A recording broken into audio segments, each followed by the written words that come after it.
They say years go by and we grow older, but we never forget how much we loved our first horse. And I'm sure that quote rings true with many of our viewers, just like it does with our next guest, Ryan Davila. Ryan was recently reunited with an important equine who not only was a teacher for him in the sport of harness racing, but a special friend as well. His name's Coopersmith. About 18 years ago, my stepdad obtained him. I think he claimed him, bought him. I'm not quite sure. I don't remember that far back. But when he came into the barn, I was just a young guy and was looking to kind of get into the sport, and he really made that possible. He was calm, he was patient with me, and he's my first horse. He's how I learned the sport, and it was a really, really fun time. He was the first horse I ever trained. He was one of my first paddocks. He taught me literally everything, and he just was really my best friend, and he introduced me to my best friends in the business. And so we did lots of things together, lots of time just talking, him and I in the stall, just about teenage things and problems. And so we became one-on-one partners, and then some things happened in life, as they do, and he had to go one way and I had to go another way. While Coopersmith left the state of Delaware after retiring in 2008, so did Ryan, as he moved to Washington, D.C. to pursue his career in real estate. Although there were many miles between them and many years had passed since the two had been in contact, as fate would have it, Coopersmith found his way back into Ryan's life.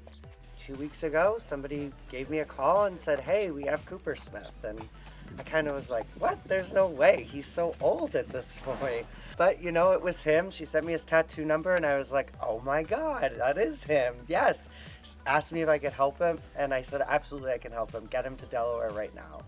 And he's here.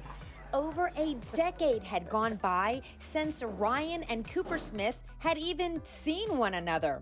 So how in the world did anyone even know who to contact about this now 22-year-old pacer?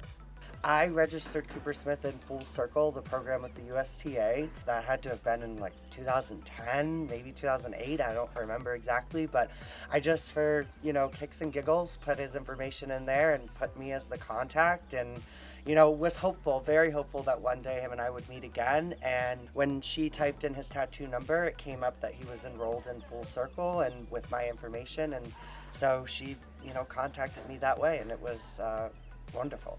The reunion could not have been any better. Coopersmith arrived back in the first state late on a Saturday night, and since his return, Ryan's four-legged friend has settled in great and even has a new field buddy, another retired pacer named Winter Knight, who's owned by Susan Skinner. He drove 8 hours with his shipper from North Carolina to Greenwood, Delaware at the Skinner's farm. And this is where he's going to live. He's going to live out the rest of his years, how many ever long we have with him, with a couple of the Skinner's retirees. Having Coopersmith back in his life has even been the inspiration for Ryan's new body ink. The horse owner took Coopersmith's neck tattoo registration number and tattooed the same numbers and letters on his own leg.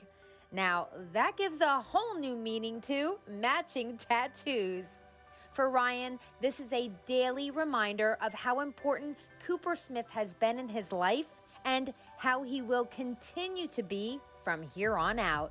I feel like, grateful that him and I could, get together again, and I'm just grateful for the time that I'll have to make sure that the rest of his life is happy.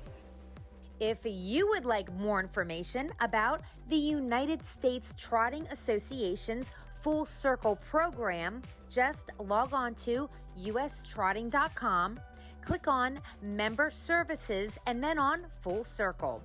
There are links where you can search for horses to register them for the program, or even print off a form and mail it in.